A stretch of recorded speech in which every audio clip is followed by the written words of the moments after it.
ایک شکل تو یہ بنے گی۔ دوسری شکل کیا بنے گی؟ علماء ہوں گے مسجدوں میں، امام عالم دین ہوگا لیکن وہ عالم سو ہوگا، عالم سو یعنی دین کا حلیہ بگاڑنے والا۔ پھر وہی بات آئے گی جو پچھلے ہفتے میں کہی گئی تھی، ممبر پر بیٹھ کر بدعات کو فروغ دینے والا، سنت کی جڑیں کاٹنے والا، توحید کی جگہ پر شرک کو رواج دینے والا، ایسی ایسی باتیں بتانے والا جو صراحتاً توحید کے خلاف ہو، اور اسی طریقے سے بے عمل، دین کا درد نہ ہو، حکومت کے پیسوں پر بکنے والے علماء، حکومت کے منظور نظر جو چاہیں اعلان کریں حکومت کے منشے کے مطابق، غرض یہ کہ جب خود دین کا درد نہیں ہوگا اور دین کی صحیح طلب نہیں ہوگی تو وہ امت کو کیا دیں گے؟ یہ جو دو طبقہ ہے علماء کا، یہ دین کا حلیہ بگاڑتا ہے۔ جیسے کہ میں نے کہا پہلا طبقہ انہی میں سے علماء کا ایک طبقہ بدعتیوں کا طبقہ ہوتا ہے جو دین کو غلط انداز میں پیش کرتا ہے، لوگوں میں جوش و خروش پیدا کرتا ہے، اور لوگ ان سے یہ سیکھتے ہیں دین کے یعنی غلط کاموں پہ ایک دوسرے کو مارنا، ان سے لڑائی کرنا، جو چیز دین نہ ہو اس پہ جھگڑنا، یہ مجاز بنایا جاتا ہے ان علماء کے ذریعے لوگوں کا۔ اور اہل حق اس فتنے سے دو چار ہیں، اور یہ ہمارے مشاہدے میں ہے کہ یہ صورتحال ہمارے ساتھ پیش آتی ہے۔ تو ایسے علماء کے خلاف جب دوسرے علماء میدان میں آتے ہیں ان کے فتنوں کی بہکنی کے لیے اور یہ بتانے کے لیے کہ دیکھو یہ صحیح لوگ نہیں ہیں، یہ اسلام کا علم نہیں رکھتے، اور اگر رکھتے ہیں تو صرف اپنے باطل نظریے اور اپنے باطل مذہب کو فروغ دینے کے لیے، باطل عقیدے کو فروغ دینے کے لیے وہ ایسا کر رہے ہیں۔ جب کوئی عالم ربانی ہے، کوئی عالم دین انہیں سمجھاتا ہے تو معلوم ہے پھر یہ کیا کہتے ہیں، پھر ان علماء کی طرف سے کہا جاتا ہے کہ نہیں نہیں تم کن کی بات کر رہے ہو، وہ تو دین کو سمجھتے ہی نہیں ہیں، ارے وہ تو ایسے ہیں، وہ کافر ہیں، وہ فلاں ہیں، تم ان کے جھانسے میں نہ آنا۔ اور اس طرح ان کے لوگ جو علماء حق سے ذرا متاثر ہوتے بھی ہیں اور ایسا لگتا ہے کہ وہ ہدایت کے قریب آ جائیں گے، ہدایت قبول کر لیں گے، لیکن جب پھر وہ اپنی مسجدوں میں جاتے ہیں تو ان کے ذہن کو اکثر بدل دیا جاتا ہے۔ کیونکہ اس وقت جو صورتحال ہے، نمازی مخلوط ہوتے ہیں، ہر مسلک سے تعلق نمازی ہوتے ہیں، یہ فلاں مسلک کے فلاں مسلک کے۔ اب یہاں سے کسی عالم ربانی کی زبان سے ایک بات سنا، اپنی مسجد میں گئے تو پھر اس کے خلاف بات سنی، اور ہدایت کے قریب آنا بھی چاہا تو پھر ان لوگوں نے ادھر واپس کھینچ لیا۔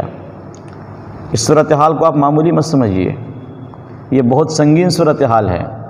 ایک تو عوام کو دین ملنے کا جو کوئی راستہ نہیں، اب یہ ممبر ایک راستہ ہے، مسجد ایک جگہ بھی ہے، تو مسجد کو فتنوں کی ہماجگاہ بنا دی گئی۔ اس صورتحال میں ہم سے کہا جائے گا کہ کوئی کسی کے خلاف نہ بولے، سب مل جل کر رہے۔ میں مجبور ہوں پرانی بات واپس دہرانے پر جو میں نے پچھلے ہفتے میں کہا تھا۔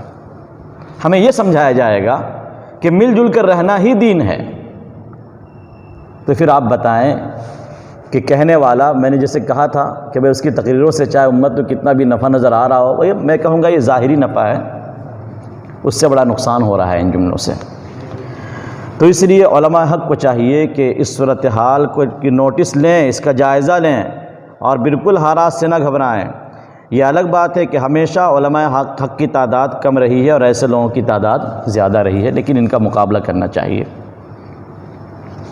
کیا فرما رہے ہیں اللہ کے رسول؟ علماؤہم شر من تحت ادیم السماء، ان کے علماء آسمان کے چھت تلے بسنے والوں میں سب سے برے ہوں گے، سب سے برے ہوں گے۔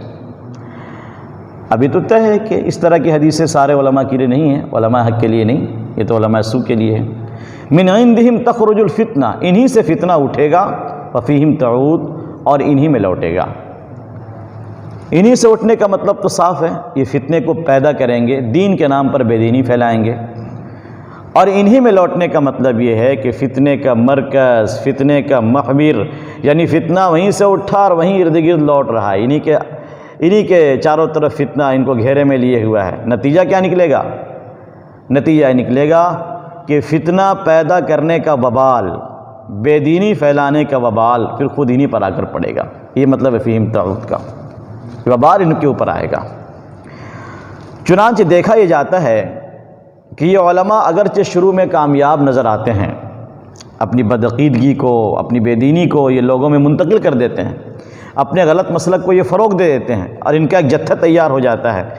لیکن جب دھیرے دھیرے لوگوں کے اندر شعور بیدار ہوتا ہے، بالخصوص علماء حق جب کوششیں کرتے ہیں، جان توڑ کوششیں، اللہ کی مدد پہ بھروسہ کرتے ہوئے جب وہ قدم آگے بڑھاتے ہیں، پھر لوگوں کو بات سمجھ میں آتی ہے اور پھر اس طرح ان کا پردہ فاش ہوتا ہے کہ یہ دین کے نام پر یہ لوگوں کو کیا سکھا رہے ہیں، بے دینی پھیلا رہے ہیں۔ یہ باتیں پھر لوگوں کو سمجھ میں آتی ہے۔ یہ الگ بات ہے کہ وقت تو بہت دور جا چکا ہوتا ہے، وقت نکل چکا ہوتا ہے، لیکن بہرحال کچھ لوگوں کو اس سے فائدہ ہوتا ہے۔ چنانچہ آپ ہندوستان میں ہی دیکھیں، دیوبندیت کو ماننے والے یہاں کتنے تھے۔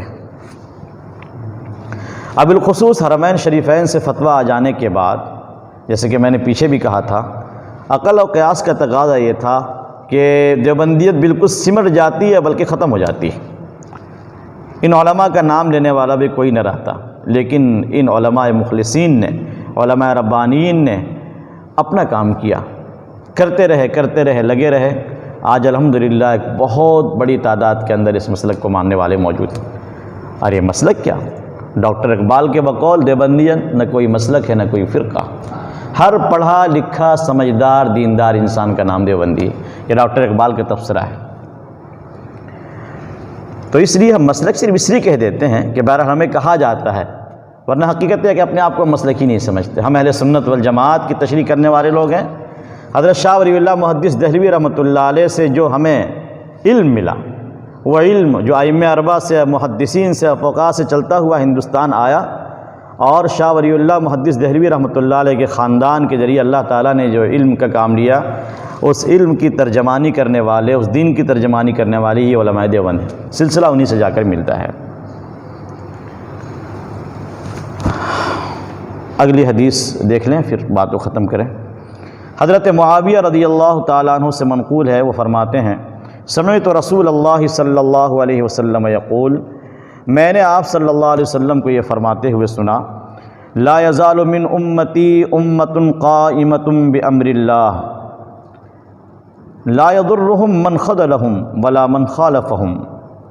ہمیشہ میری امت میں سے ایک جماعت ایسی رہے گی جو اللہ کے حکموں پر قائم رہے گی، لا یضرهم من خذلهم، جو لوگ ان کی مدد چھوڑ دیں گے وہ کچھ ان کا بگاڑ نہ سکیں گے، ولا من خالفهم، اور اسی طریقے سے جو لوگ ان کی مخالفت کریں گے وہ بھی ان کا کچھ نہ بگاڑ سکیں گے، حتی یاتی امر اللہ، یہاں تک کہ اللہ کا حکم آ جائے، وہم علی ذالک، اور یہ لوگ اسی چیز کے اوپر جمے ہوئے رہیں گے۔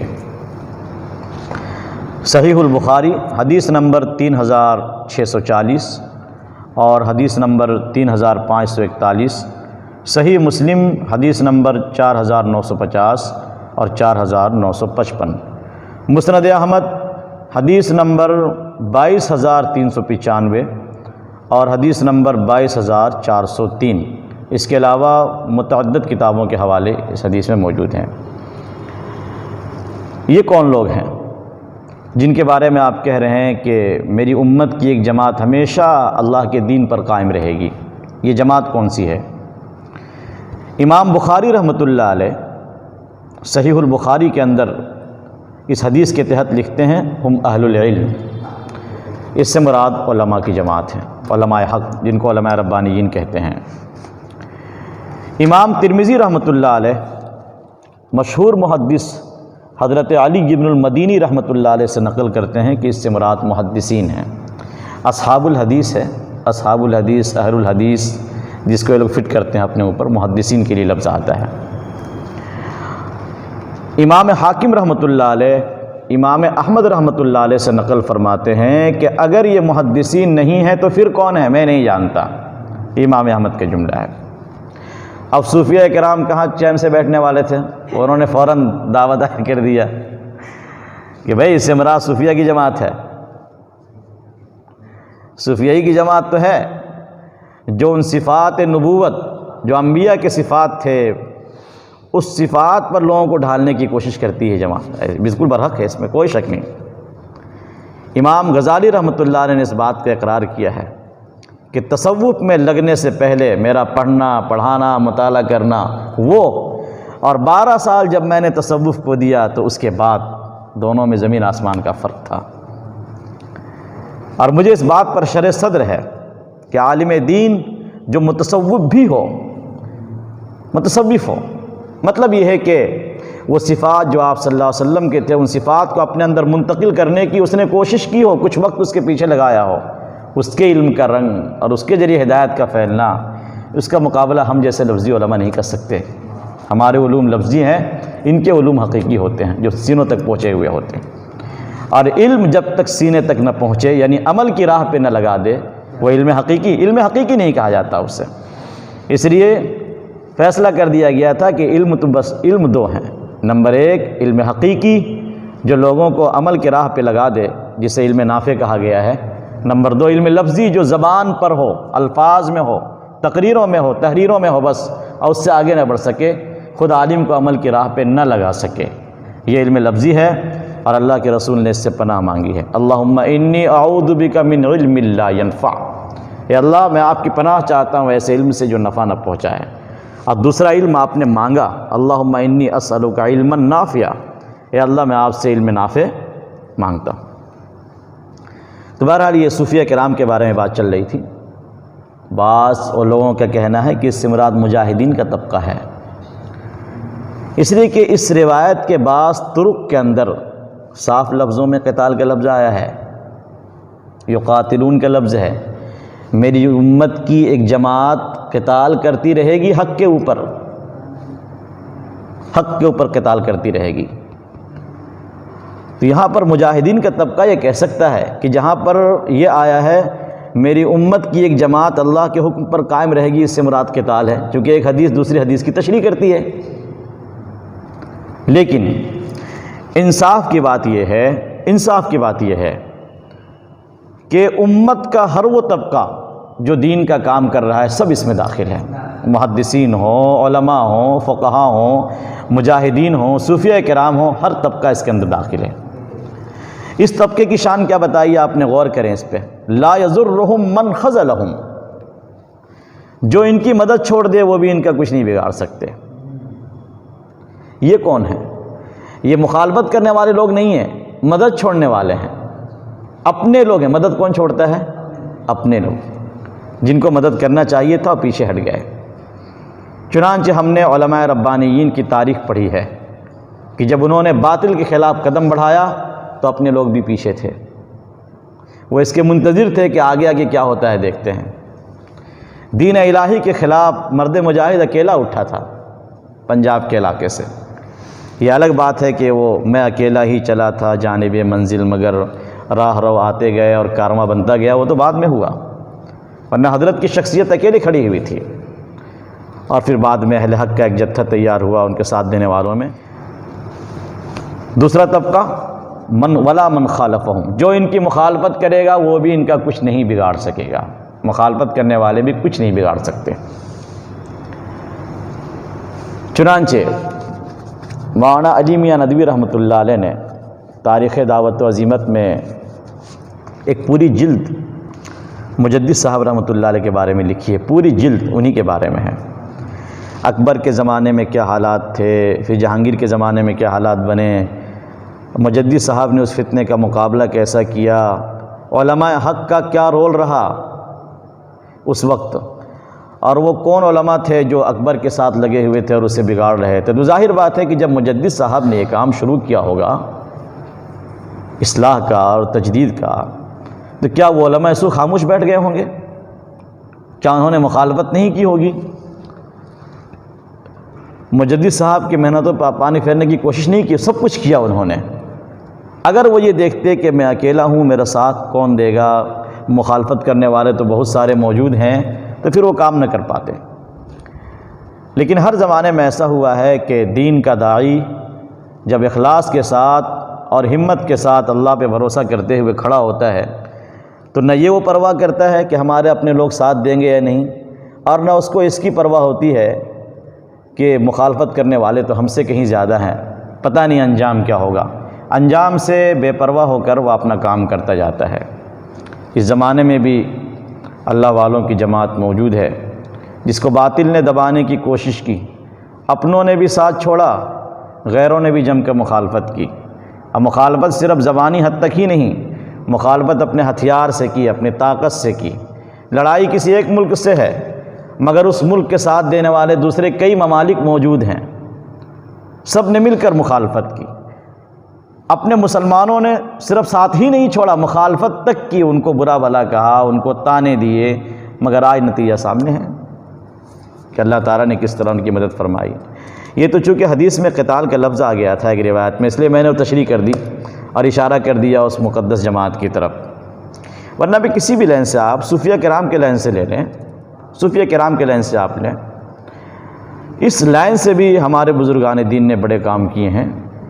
ایک طرف جہاں جیسے کہ میں نے بتایا تھا پچھلی مرتبہ، جب جاہل صوفیہ خانقاہوں میں بیٹھ کر لوگوں کو بددینی سکھاتے ہیں، شریعت سے دور کرتے ہیں، تو ایسے موقع پر جب کوئی صوفی برحق عالم باعمل ایسا شخص کھڑا ہوتا ہے اور محنت کرتا ہے، تو اللہ تعالیٰ اس کی محنت کی برکت سے ہدایت کی ہوا چلاتے ہیں اور لوگ پھر غلط چیز سے توبہ کرتے ہیں۔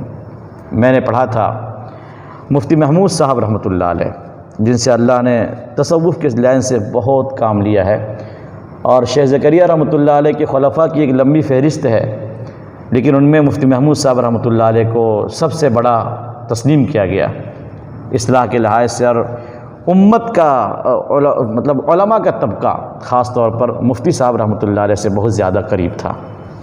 ہندوستان، پاکستان کے علماء ہوں، بالخصوص افریقہ کے علماء، جہاں پہ شیخ زکریا رحمۃ اللہ علیہ نے افریقہ میں حضرت شیخ نے اپنی خدمت کی بنیاد ڈالی اور مفتی محمود صاحب رحمۃ اللہ علیہ نے اس کی تکمیل کی۔ تو جب مفتی محمود صاحب رحمۃ اللہ علیہ افریقہ جایا کرتے تھے تو حیات محمود وغیرہ کے اندر لکھا ہے کہ سینکڑوں لوگ، ہزاروں لوگ آتے اور حضرت کے ہاتھ پہ توبہ کرتے کہ حضرت میں تو کسی اور مسلک کا ماننے والا تھا، جہاں ہمیں صرف یہ سکھایا گیا ہے کہ نبی کا عشق و نعرہ ہی سکھایا گیا، اس سے آگے کچھ ہم نہیں جانتے تھے۔ آپ کی مجلس میں آنے کے بعد معلوم ہوا ہے کہ نبی کی محبت کہتے کس کو ہیں، اس لیے آج ہم آپ کے ہاتھ پہ توبہ کرتے ہیں، اور ایسے لوگ پھر حضرت کے ہاتھ پہ بیعت بھی ہوئے، اور یہ ہر زمانے میں ایسا رہا ہے۔ تبلیغی جماعت سے جڑنے والے صرف اپنے ہی لوگ نہیں ہیں، کتنے ایسے ہیں جو دوسرے مسلکوں سے نکل کر اس میں آ کر جڑے، ان کو جب اس کا احساس ہوا کہ دین کیا ہے۔ آگے فرماتے ہیں حتیٰ یاتی امر اللہ وہم علی ذالک، یہاں تک کہ اللہ تعالیٰ کا حکم آ جائے اور وہ اسی پر قائم رہیں گے۔ اللہ کے حکم سے کیا مراد ہے؟